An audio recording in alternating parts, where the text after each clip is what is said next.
ഓം gum ഗണപതയേ നമഃ. ഓം some സരസ്വത്യൈ നമഃ. ഓം ഗും ഗുരവേ നമഃ. ഓം സൂര്യാദി സർവഗ്രഹേഭ്യോ നമഃ. ഏവർക്കും നമസ്കാരം. മഹാവിഷ്ണുവിന്റെ പ്രതിരൂപമായ വ്യാഴം ഏത് പ്രതിസന്ധികളിലും ഒരുവന് ഈശ്വര കടാക്ഷവും ഗുരു കടാക്ഷവും പിതൃപ്രീതിയും നൽകുന്നു. ഒപ്പം അവിവേകത്തെ നശിപ്പിച്ച് അവിടെ ജ്ഞാനവും മഹാഗുരുവായ വ്യാഴം നിറയ്ക്കുന്നു. ബുദ്ധിവികാസം, പാണ്ഡിത്യം, അന്തസ്സ്, കുടുംബഭദ്രത, സന്താനഭാഗ്യം, സന്താനക്ഷേമം, സാത്വികമായ ഗുണങ്ങൾ, നന്മ, പ്രതിഭാവിലാസം, അധ്യാപനം, പുണ്യം, സദാചാരം, ധർമ്മം, വിവേകം എന്നിവയെ എല്ലാം വ്യാഴം പ്രദാനം ചെയ്യുന്ന ഗുണങ്ങൾ ആകുന്നു. അതുകൊണ്ട് തന്നെ വ്യാഴത്തെ നവഗ്രഹങ്ങളിലെ ദേവഗുരുവായി വാഴ്ത്തുന്നു. സർവേശ്വരകാരകനായ വ്യാഴം സൗമ്യനും ശാന്തനും സാത്വികനും ആണെങ്കിൽ നവഗ്രഹങ്ങളിലെ സേനാനായക പദവി അലങ്കരിക്കുന്ന കുജൻ അഥവാ ചൊവ്വ അഗ്നിയെപ്പോലെ ജ്വലിക്കുന്നു. ദേവന്മാരുടെ സർവ്വ സൈന്യാധിപനായ സാക്ഷാൽ സുബ്രഹ്മണ്യസ്വാമിയെ ആണ് കുജൻ പ്രതിനിധീകരിക്കുന്നത്. സദാ ഉന്മേഷവാനും ഊർജ്ജസ്വലനുമായ ചൊവ്വ ഭൂമിയിലെ ജീവജാലങ്ങൾക്ക് എല്ലാം ഓജസ്, ഉണർവ്, ഊർജം, വീര്യം, അചഞ്ചലത, നേതൃഗുണം, സ്വാതന്ത്ര്യബോധം, പോരാട്ടവീര്യം എന്നിവയെ എല്ലാം പ്രദാനം ചെയ്യുന്നു. സാഹചര്യം എത്ര പ്രതികൂലവും ആയിക്കൊള്ളട്ടെ, ചൊവ്വ അനുകൂലൻ ആയാൽ ആ പ്രതികൂല സാഹചര്യങ്ങളെ എല്ലാം തന്റെ ക്രിയാശക്തിയാൽ മറികടന്ന് മുന്നേറുവാൻ കുജൻ ഒരുവനെ സഹായിക്കുന്നു.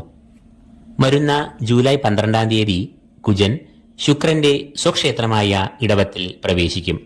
തുടർന്ന് ആ രാശിയിൽ കുജൻ 45 ദിവസങ്ങളോളം സഞ്ചരിക്കും. ഇടവത്തിൽ സർവേശ്വരകാരകനായ വ്യാഴവും ഇപ്പോൾ നിൽക്കുന്നു.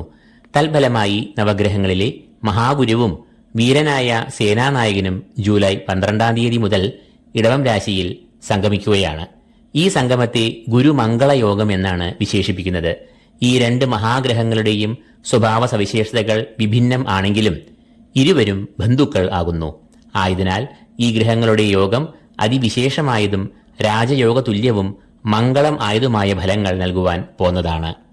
അപ്പോൾ ഈ ഗുരുമംഗളയോഗം ഏതെല്ലാം രാശിക്കാർക്കാണ് ഏറ്റവും രാജയോഗ തുല്യമായ ഫലങ്ങളും നേട്ടങ്ങളും ഗുണങ്ങളും നൽകുക എന്നാണ് ഇന്ന് നാം ഇവിടെ ചർച്ച ചെയ്യുന്നത്. ആദ്യമായി ഈ ഗുരുമംഗളയോഗം ഏറ്റവും ഗുണാനുഭവങ്ങൾ നൽകുന്ന രാശിക്കാർ മേടക്കൂറുകാരാണ്. അശ്വതി, ഭരണി, കാർത്തിക കാൽ എന്നീ നക്ഷത്രങ്ങളാണ് ഈ കൂറിൽ വരുന്നത്. ഈ കൂറുകാരുടെ 2-ാം ഭാവത്തിലേക്കാണ് കുജൻ ജൂലൈ 12-ാം തീയതി പ്രവേശിക്കുന്നതും തുടർന്ന് ഗുരുവുമായി യോഗം ചെയ്യുന്നതും. 2-ാം ഭാവം എന്നത് ധനഭാവം എന്നും കുടുംബഭാവം എന്നും അറിയപ്പെടുന്നു.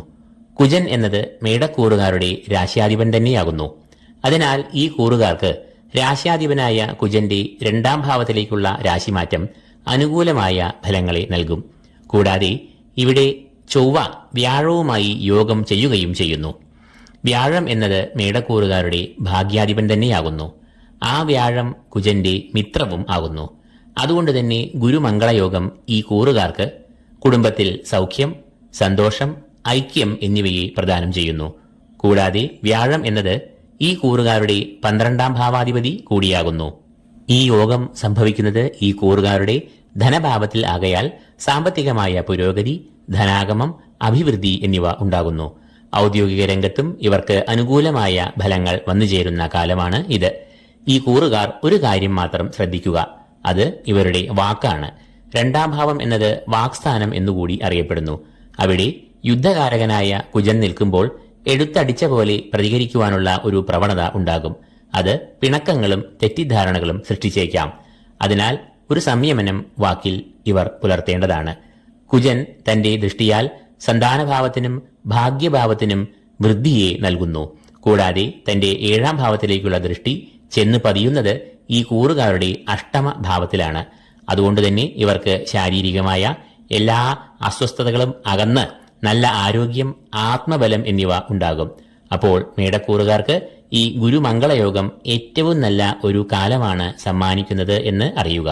ഈ അനുകൂലമായ സമയം ഈ കൂറുകാർ ഏറെ പ്രയോജനപ്പെടുത്തുക. അടുത്തതായി ഈ ഗുരുമംഗളയോഗം ഏറ്റവും രാജയോഗ തുല്യമായ ഫലങ്ങൾ നൽകുക കർക്കിടകക്കൂറുകാർക്കാണ്. പുണർദം കാൽ, പൂയം, ആയില്യം എന്നീ നക്ഷത്രങ്ങളാണ് ഈ കൂറിൽ വരുന്നത്. കർക്കിടകക്കൂറുകാരുടെ 11ാം ഭാവത്തിലേക്കാണ് കുജൻ പ്രവേശിക്കുന്നത്. കുജൻ എന്നത് ഈ കൂറുകാരുടെ 5ാം ഭാവാധിപനും 10ാം ഭാവാധിപനും ആകുന്നു. ഗുരുമംഗളയോഗം 11ാം ഭാവത്തിൽ നടക്കുന്നത് ഏറെ വിശേഷകരമായ യോഗം ആകുന്നു. സർവാഭീഷ്ടസ്ഥാനം എന്നറിയപ്പെടുന്ന ഈ ഭാവത്തിൽ കുജൻ നിൽക്കുന്നത് രാജയോഗ തുല്യമായ ഗുണാനുഭവങ്ങൾ, നേട്ടങ്ങൾ എന്നിവയെ നൽകും. സ്ഥാനലാഭം, മനസ്സുഖം, ശാരീരികമായ സുഖങ്ങൾ, വിജയം, അഭീഷ്ടസിദ്ധി എന്നിവ കുജൻ ഈ ഭാവത്തിൽ നിൽക്കുമ്പോൾ ഉണ്ടാകും. സാമ്പത്തികമായ പുരോഗതി, ധനാഗമം എന്നിവയും ഇക്കാലത്ത് ഉണ്ടാകും. ബിസിനസ് രംഗത്തും പുരോഗതി ഉണ്ടാകുന്നതാണ്. കുജൻ എന്നത് ഈ കൂറുകാരുടെ 5ാം ഭാവാധിപനും 10ാം ഭാവാധിപനും ആകുന്നു. കർമ്മഭാവാധിപൻ ഇഷ്ടഭാവമായ 11ാം ഭാവത്തിൽ നിൽക്കുമ്പോൾ അത് കർമ്മപുഷ്ടിയെയും ഔദ്യോഗിക രംഗത്തുള്ള ഉയർച്ചയും നൽകും. 5ാം ഭാവം എന്നത് സന്താനഭാവം എന്ന് അറിയപ്പെടുന്നു. ഗുരുമംഗളയോഗം ഈ കൂറുകാർക്ക് സന്താനക്ഷേമം, സന്താനങ്ങൾക്ക് അഭിവൃദ്ധി എന്നിവയെ നൽകും. കൂടാതെ സർവീശ്വരകാരകനായ വ്യാഴവും ഇവരുടെ 11ാം ഭാവത്തിൽ നിൽക്കുന്നത് ഈ കൂറുകാർക്ക് സർവാഭീഷ്ട സിദ്ധി നൽകുന്നു. ഇക്കാരണങ്ങൾ കൊണ്ടുതന്നെ ഈ കൂറുകാർക്ക് ഗുരുമംഗളയോഗം ഏറ്റവും നേട്ടങ്ങൾ നൽകുന്നു. മൂന്നാമതായി ഈ ഗുരുമംഗളയോഗം ഏറ്റവും ഗുണാനുഭവങ്ങളും നേട്ടങ്ങളും നൽകുക ധനുക്കൂറുകാർക്കാണ്.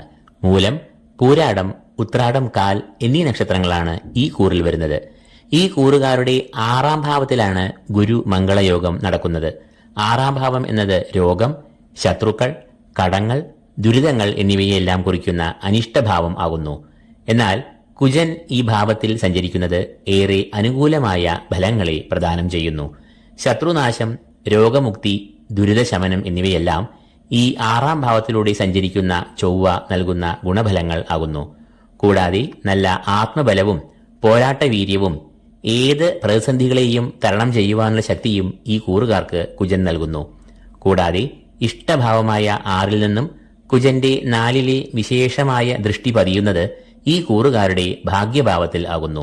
അത് ഭാഗ്യവർദ്ധനവ്, സർവകാര്യ വിജയം, ഈശ്വര കടാക്ഷം എന്നിവ ഈ രാശിജാതർക്ക് നൽകുന്നു. നാലാമതായി 12ാമത്തെ രാശിയായ മീനക്കൂറുകാർക്കാണ് ഈ ഗുരുമംഗളയോഗം ഏറ്റവും ഗുണാനുഭവങ്ങൾ നൽകുക. പൂരോരട്ടാതി കാൽ, ഉത്രട്ടാതി, രേവതി എന്നീ നക്ഷത്രങ്ങളാണ് ഈ കൂറിൽ വരുന്നത്. കുജൻ ഈ കൂറുകാരുടെ 3ാം ഭാവത്തിലേക്കാണ് പ്രവേശിക്കുന്നത്. 3ാം ഭാവം എന്നത് കുജന്റെ ഇഷ്ടഭാവം ആകുന്നു.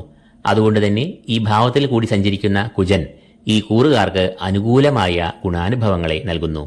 3ാം ഭാവം എന്നത് സഹോദരഭാവം, ശൗര്യഭാവം എന്നിവയെ എല്ലാം കുറിക്കുന്ന ഭാവം ആകുന്നു. ഇവിടെ കുജൻ സഞ്ചരിക്കുമ്പോൾ അത് ആത്മവിശ്വാസം, ഊർജം, ആത്മബലം എന്നിവയെ നൽകുന്നു. കൂടാതെ കുജന്റെ 7ാം ഭാവത്തിലെ ദൃഷ്ടി ഭാഗ്യഭാവമായ 9ൽ പതിയുന്നു. അത് ഭാഗ്യവർദ്ധനവിനെ ഉണ്ടാക്കുന്നു. കുജൻ ഈ കൂറുകാരുടെ ധനാധിപനും ആകയാൽ ഇവർക്ക് സാമ്പത്തികമായ പുരോഗതി, സ്ഥിരത എന്നിവ ഉണ്ടാകും. കൂടാതെ സർവീശ്വരകാരകനായ വ്യാഴത്തിന്റെ പൂർണ്ണ ദൃഷ്ടിയും ഈ കൂറുകാരുടെ ഭാഗ്യഭാവത്തിൽ പതിയുന്നു.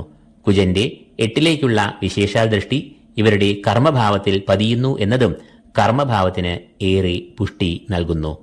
അപ്പോൾ ചൊവ്വ ജൂലൈ 12ാം തീയതി മുതൽ ശുക്രന്റെ സ്വക്ഷേത്രമായ ഇടവത്തിൽ പ്രവേശിക്കുകയും വ്യാഴവുമായി യോഗം ചെയ്യുകയും ചെയ്യുമ്പോൾ അത് മേൽപ്പറഞ്ഞ 4 രാശിക്കാർക്ക് ഏറ്റവും ശ്രേഷ്ഠമായ രാജയോഗ തുല്യമായ നേട്ടങ്ങൾ നൽകുന്നു. ഗൃഹനിലയിലുള്ള കുജന്റെയും വ്യാഴത്തിന്റെയും ക്ഷേത്രബലവും ഭാവബലവും അനുസരിച്ച് ഫലങ്ങളിൽ വ്യതിയാനം വരാവുന്നതാണ്. ഈ വീഡിയോ ഇഷ്ടമായെങ്കിൽ നിങ്ങൾ ലൈക്ക് ചെയ്യുമല്ലോ. കൂടാതെ ഈ ചാനൽ സബ്സ്ക്രൈബ് ചെയ്യാത്തവർ സബ്സ്ക്രൈബ് ചെയ്യുക. ഏവർക്കും ഈശ്വരാനുഗ്രഹങ്ങൾ, കടാക്ഷങ്ങൾ എന്നിവ നേർന്നുകൊണ്ട് നിർത്തുന്നു. നന്ദി, നമസ്കാരം.